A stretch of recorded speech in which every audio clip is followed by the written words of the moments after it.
Hello everyone, आज के video में हम क्लास 6 के मैथ प्रश्नावली 12.4 का सलूशन बताएंगे। तो चलिए शुरू करते हैं क्वेश्चन नंबर 1 से। तो पहला प्रश्न के ए में है, सुशीला की वर्तमान आयु x वर्ष लीजिए। इसमें 4 प्रश्न है।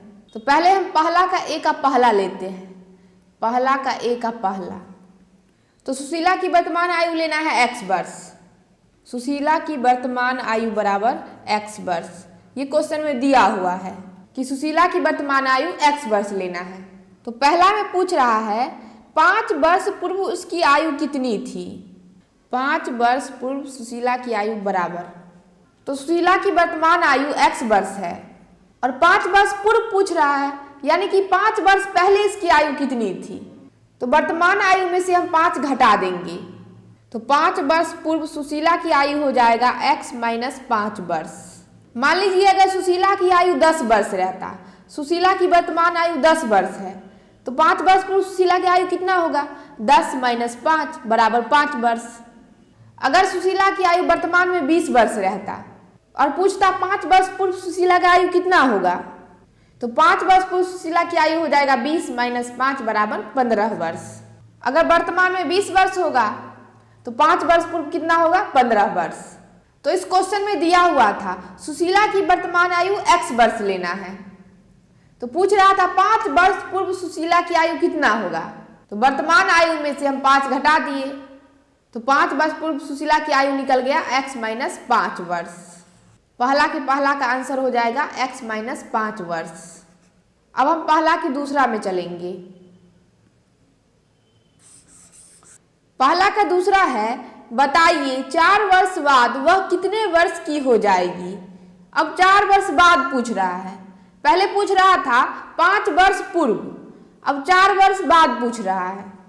4 वर्ष बाद सुशीला की आयु, तो सुशीला की वर्तमान आयु कितना है, x वर्ष, और 4 वर्ष बाद पूछ रहा है, तो वर्तमान आयु में हम 4 जोड़ देंगे, तो 4 वर्ष बाद सुशीला की आयु हो जाएगा x प्लस 4 वर्ष। अगर सुशीला की वर्तमान आयु 10 वर्ष रहता, तो 4 वर्ष बाद सुशीला की आयु कितना होगा, 10 प्लस 4 बराबर 14 वर्ष। अगर सुशीला की वर्तमान आयु 4 वर्ष रहता, तो 4 वर्ष बाद सुशीला की आयु कितना होता, 4 जो 4 बराबर 8 वर्ष। यहाँ पे हमको वर्तमान आयु लेना है x वर्ष, तो पूछ रहा था 4 वर्ष बाद सुशीला की आयु कितना होगा, तो वर्तमान आयु में हम 4 जोड़ देंगे, तो 4 वर्ष बाद सुशीला की आयु हो जाएगा x प्लस 4 वर्ष। तो पहला के दूसरा का आंसर हो गया x प्लस 4 वर्ष। अब हम तीसरा में चलेंगे। पहला का तीसरा है, सुशीला के दादाजी की आयु सुशीला की आयु की 7 गुनी है, तो उसके दादाजी की आयु क्या है। सुशीला के दादाजी का आयु बराबर, तो सुशीला के दादाजी की आयु सुशीला के आयु के 7 गुनी है, तो सुशीला की आयु को हम 7 से गुना कर देंगे तो उसके दादाजी की आयु निकल जाएगा। तो यहाँ पे सुशीला की आयु है x वर्ष, सुशीला की आयु है x वर्ष, और इसके दादाजी का आयु इसका 7 गुना है, तो x को गुना कर देंगे हम 7 से, तो x को 7 से गुना करेंगे तो आएगा 7x। तो सुशीला के दादाजी की आयु कितना निकल गया, 7x वर्ष। तो पहला का तीसरा हो गया। अब हम पहला के चौथा में चलते हैं। पहला का चौथा है, सुशीला की बड़ी बहन की आयु सुशीला की आयु के 2 गुने से 3 वर्ष कम है, तो उसकी बड़ी बहन की आयु क्या है। सुशीला की बड़ी बहन की आयु, तो सुशीला की बड़ी बहन की आयु सुशीला की आयु के 2 गुने से 3 वर्ष कम है, तो सुशीला की आयु कितना है, x वर्ष, और इसके 2 गुना बोल रहा है, तो इसको हम 2 से गुना कर देंगे।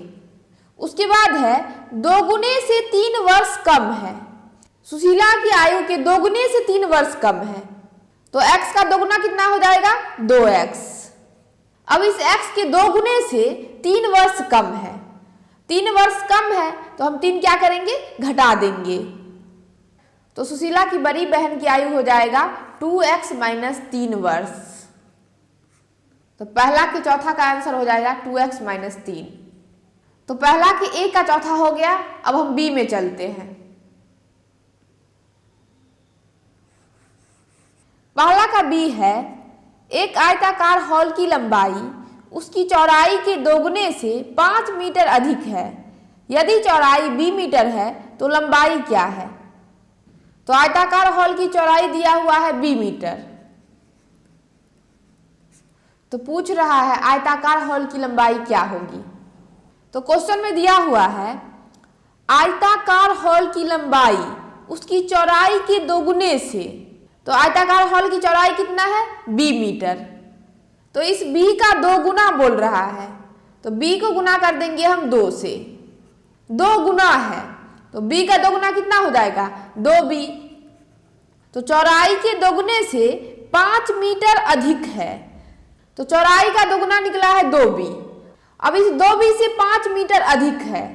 इस प्रश्न में दिया हुआ है लंबाई उसकी चौड़ाई के दोगुने से 5 मीटर अधिक है, तो 2b में हम 5 जोड़ देंगे। तो आयताकार हॉल की लंबाई हो जाएगा 2b प्लस 5 मीटर। तो पहला का b का आंसर हो जाएगा 2b प्लस 5 मीटर।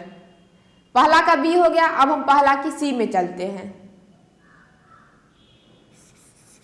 पहला का c है, एक आयताकार बक्से की ऊंचाई h सेंटीमीटर है। इसकी लंबाई ऊंचाई की 3 गुनी है और चौड़ाई लंबाई से 7 सेंटीमीटर कम है। तो बक्से की लंबाई और चौड़ाई को ऊंचाई के पदों में व्यक्त कीजिए। तो यहाँ पे आयताकार बक्से की ऊंचाई दिया है h सेंटीमीटर। तो आयताकार बक्से की ऊंचाई है h सेंटीमीटर। उसके बाद है इसकी लंबाई ऊंचाई की 3 गुनी है। आयताकार बक्से की लंबाई ऊंचाई का 3 गुना है, तो ऊंचाई है h, तो इस h का 3 गुना है इसका लंबाई। तो h को हम गुना कर देंगे 3 से। तो h को गुना करेंगे 3 से तो हो जाएगा 3h।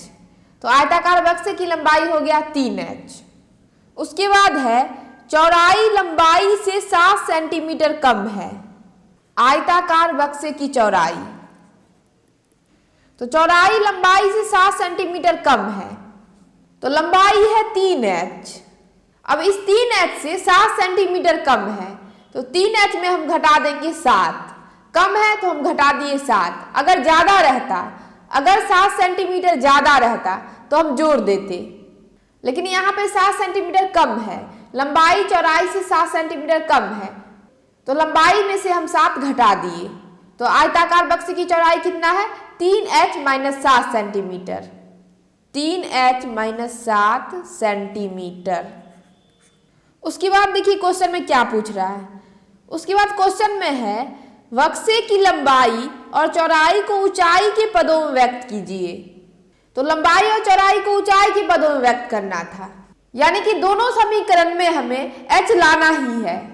यहाँ पे h जो है वह ऊंचाई को व्यक्त कर रहा है। यहाँ पे आप देख सकते हैं आयताकार बक्से की ऊंचाई लेना है h सेंटीमीटर और लंबाई और चौड़ाई को ऊंचाई के पदों में व्यक्त करना था, यानी कि दोनों समीकरण में हमें h लाना था। तो यहाँ पे आप देख सकते हैं आयताकार बक्से की लंबाई कितना निकला है? 3h centimetre. इसमें h है तो बक्से की लंबाई कितना हो जाएगा? 3h centimetre. उसी प्रकार से चौड़ाई को भी ऊंचाई के पदों में व्यक्त करना था। यहाँ पे भी आप देख सकते हैं ये जो h है यह ऊंचाई को व्यक्त कर रहा है। तो आयताकार बक्से की चौड़ाई कितना हो जाएगा? 3h minus 7 centimetre. तो यहाँ पे आप देख सकते हैं बक्से की लंबाई और चौड़ाई दोनों को हम ऊंचाई के पदों में व्यक्त कर लिए। तो पहला का C हो गया। अब हम पहला के D में चलेंगे।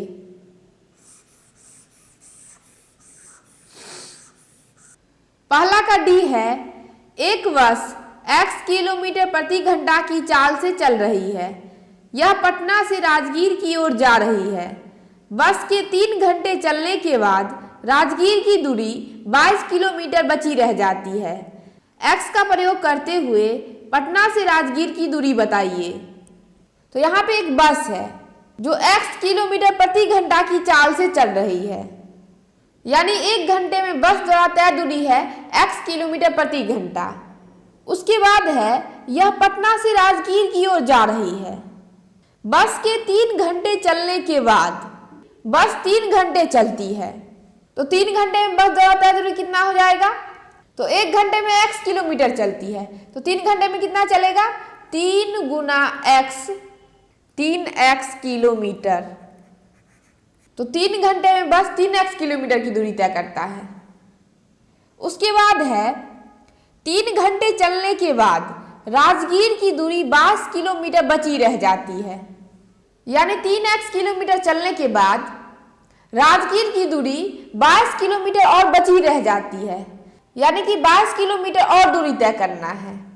तो हम 3x में 22 जोड़ देंगे तो पटना से राजगीर की दूरी निकल जाएगा।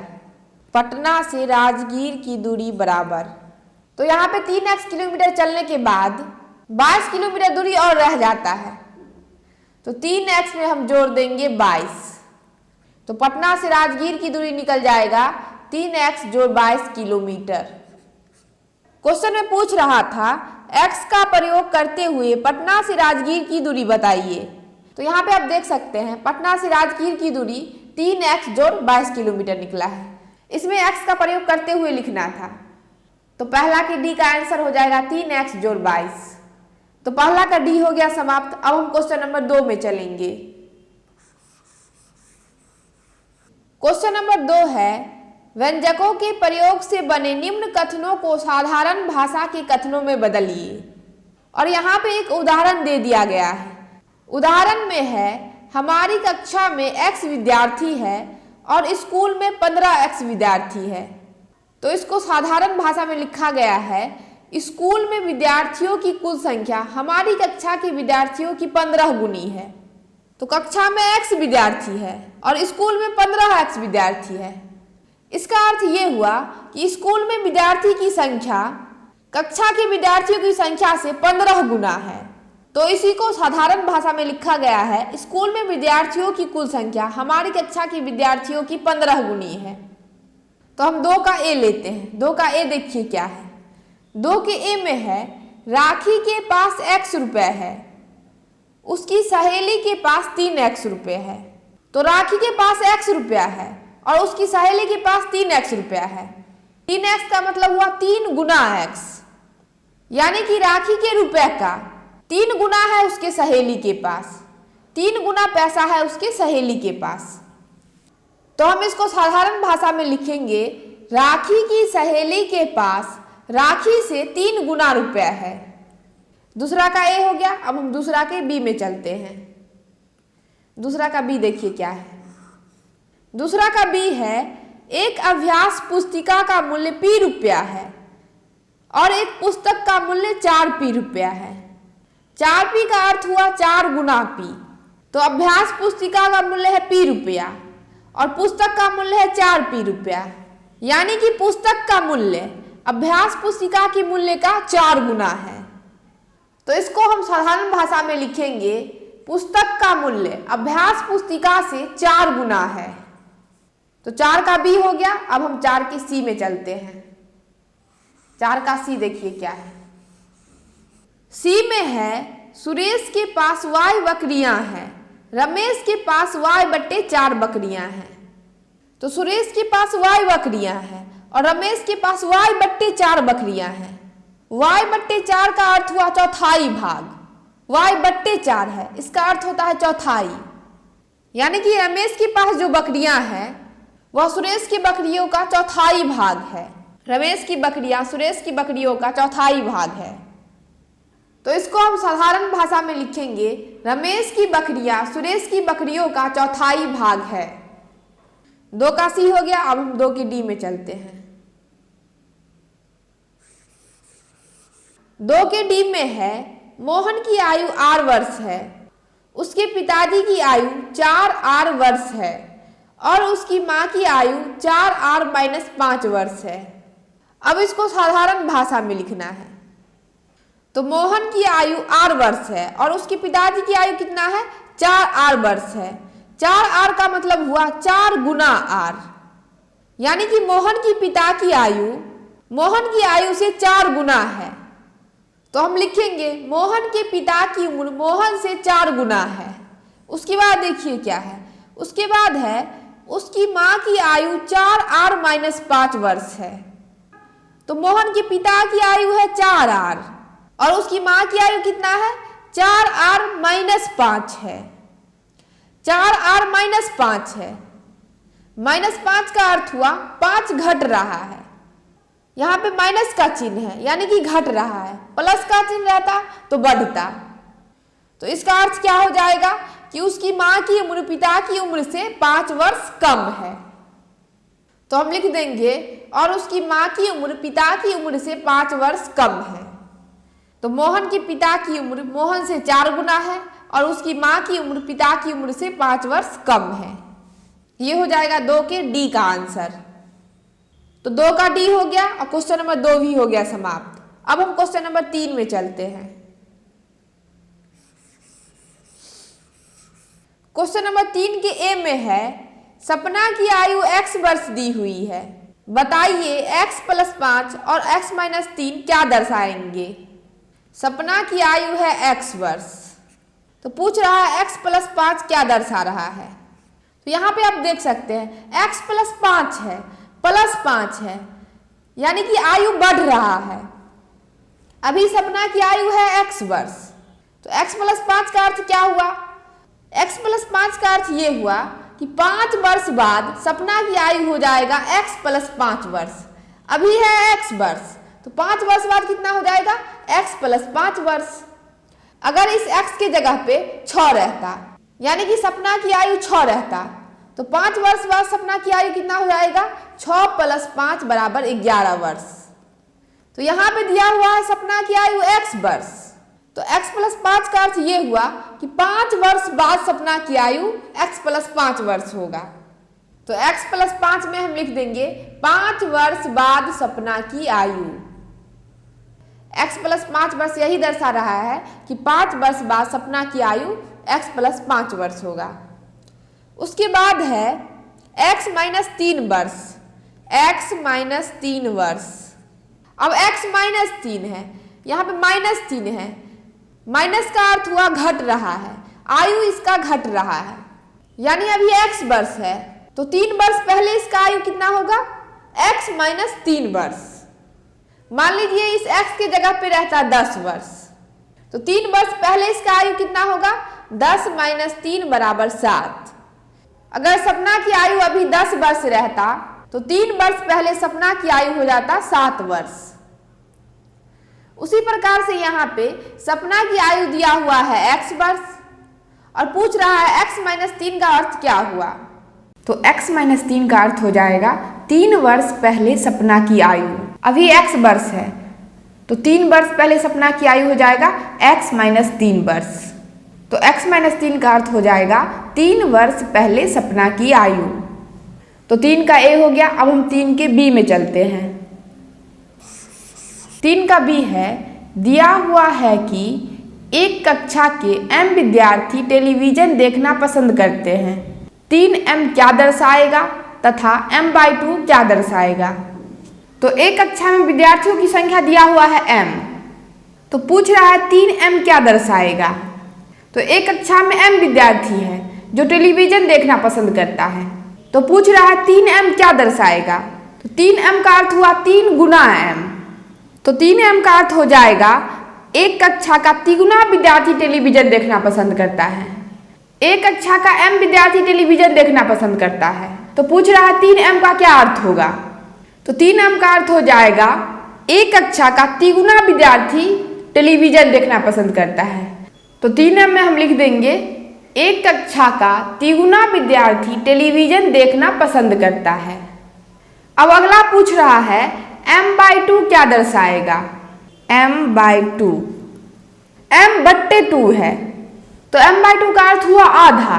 1/2 का मतलब होता है आधा, यहाँ पे क्या है m/2, तो m/2 का अर्थ हो जाएगा एक कक्षा का आधा विद्यार्थी टेलीविजन देखना पसंद करता है।